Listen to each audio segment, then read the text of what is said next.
One percenters, welcome back, Coach Tommy. I was trying to make a video on Jokic's Nikola Jokic jump shot and players that shoot similar to him, but I stumbled across this pregame footage of Jokic, and so let's do a video on this instead, and I'll get to the other stuff later.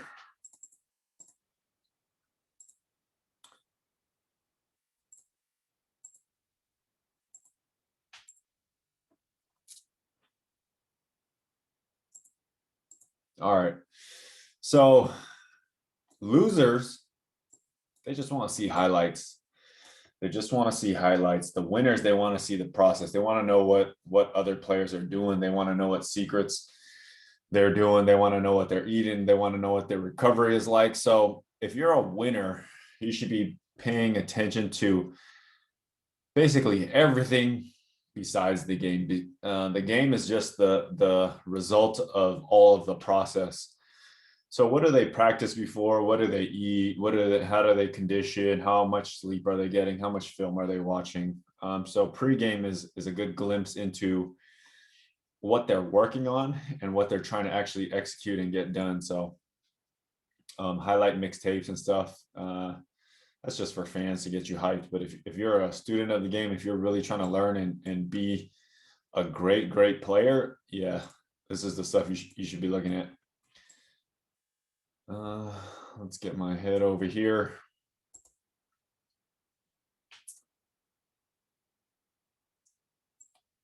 So he's doing right hand hooks,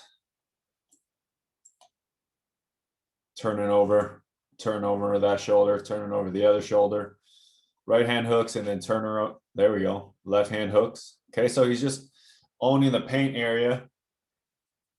How many of you guys get into the gym? And I'm sure your coach, I've said, do the mic and drills. And instead of doing the mic and drills, you're doing something else. You're goofing off or shooting around, shooting threes. Or if I said do 20, you probably did 10 and then cut the corner and then lie. I don't care if you lie to me, the results will show. I don't need to see the ball going. I know if your footwork is pure. I know if you're comfortable doing certain shots. So coaches, especially trained coaches, they can see stuff. Here we go. So it looks like he's making one or two of each. Look how high he's jumping. It's not really to warm up. It's for the feel. It's for the technique. There you go, underhand. Quick little inside, lefty left. So imagine a quick catch, an immediate go. So a little bit of pressure there. Okay, so as you guys watch, right, I guarantee you that he's visualizing the type of defense that he's getting.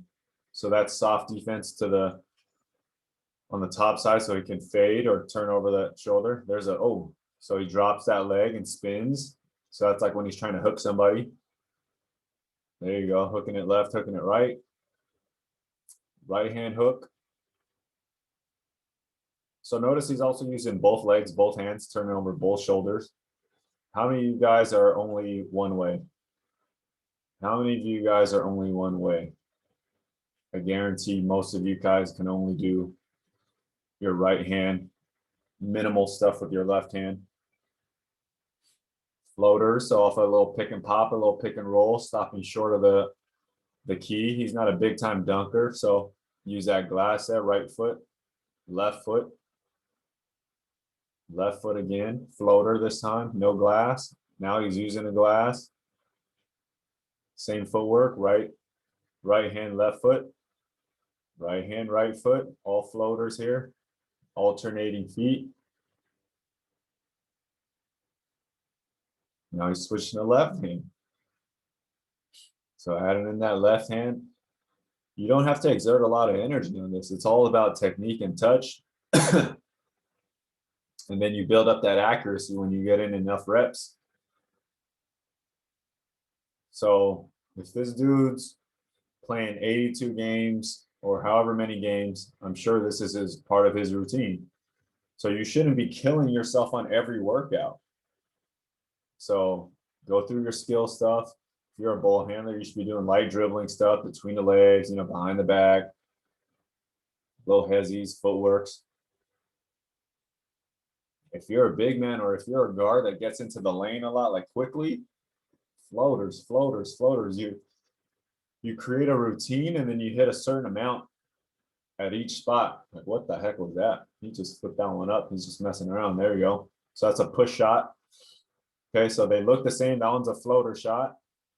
So he's going higher than the other one who was pushing it. So that one's higher. Okay, so let's go back to that one.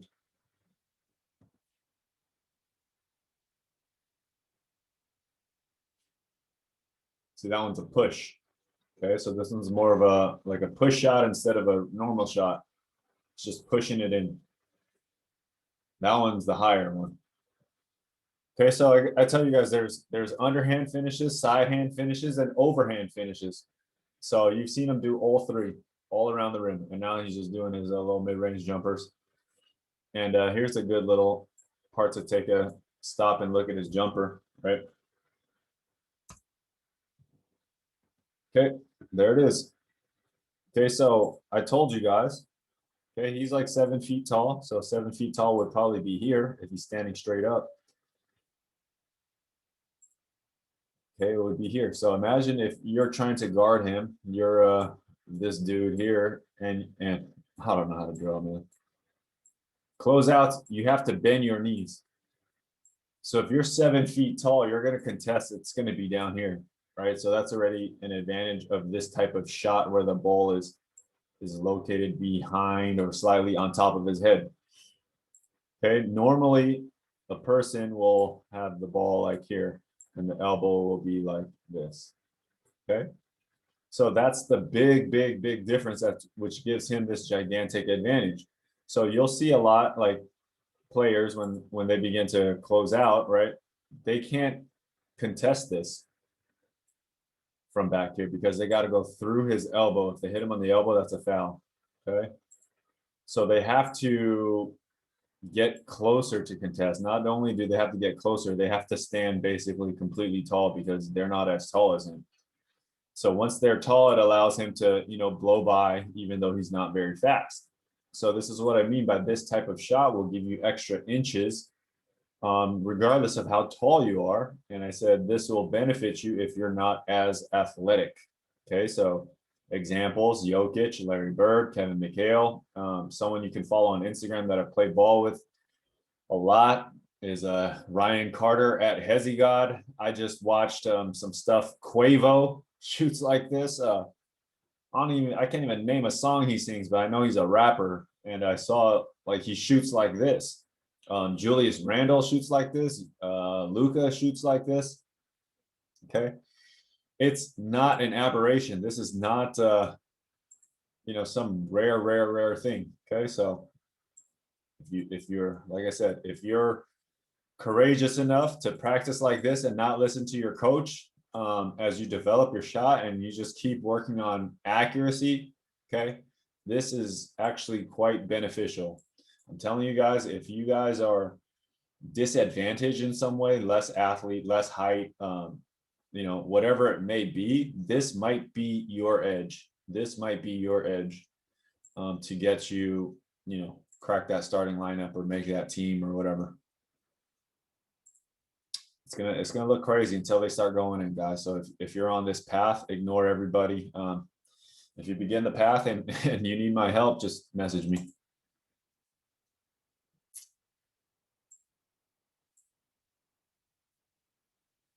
So same type of shot all the way out there. He's hitting threes. Oh.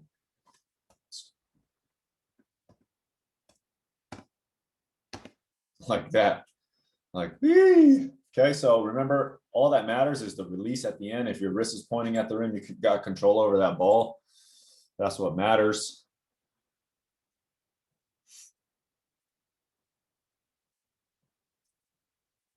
So he did his routine in the middle, all around the paint stuff. Bounce around a couple threes. That's his patented move right there, left, right, off of the right leg. So look at the shot path on this one, okay? So You guys talk about, I hear a lot about, oh, my shot is weird or whatever. Okay, this ball path here is much more normal, especially when he comes to the right. Let's see that when he's coming to his right. There you go. Okay, so this one is lower. Okay, when he's going for a quicker shot, it's not it doesn't come as far behind. It's like so subtle on how he brings it up because the timing is different. It's timed up to the explosion on his legs. Okay, so since you're on one leg here, he's actually using a lot more calf here. Okay, this. Okay, he has to be able to extend this knee and then this calf in time with that ball. And so when he goes to shoot his threes on a normal release,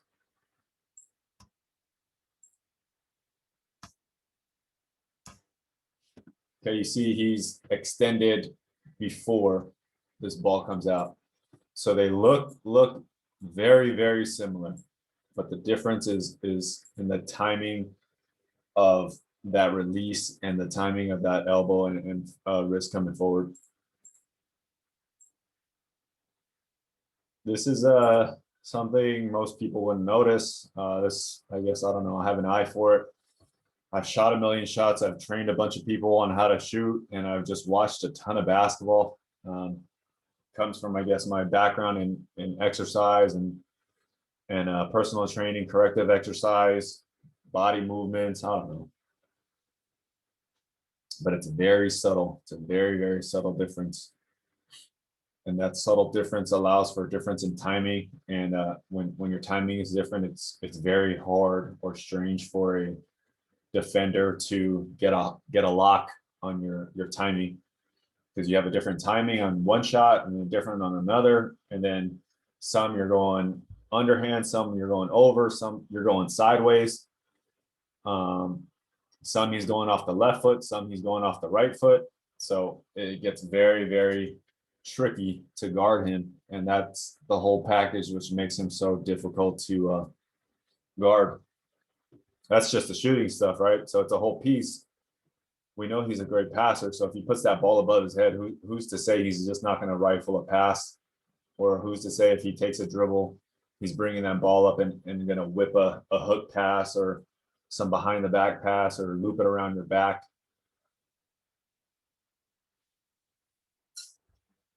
I guess that's kind of it. Let's let's see it as it goes.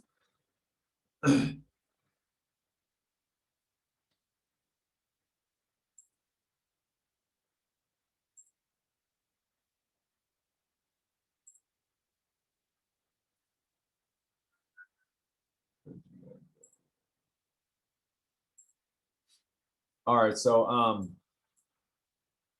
what can you learn from him, right? Like I said, pros, you want to watch their process. You don't want to watch their highlights. The highlights is a result of their process. So if you guys don't have a routine when you're going into the gym, you can try this one. The first, I call it the first 100 makes. Let me see if I can draw you a quick court.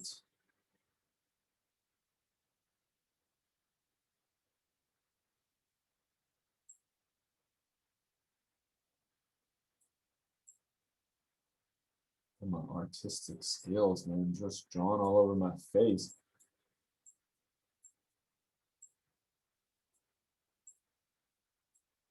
Imagine being in my huddles. All right.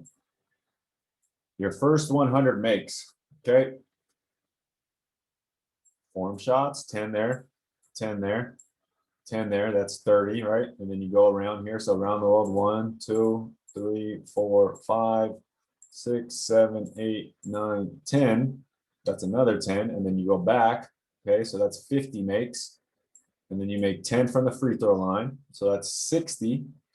And then you got layups. You got right leg, okay, right hand, left leg, right hand,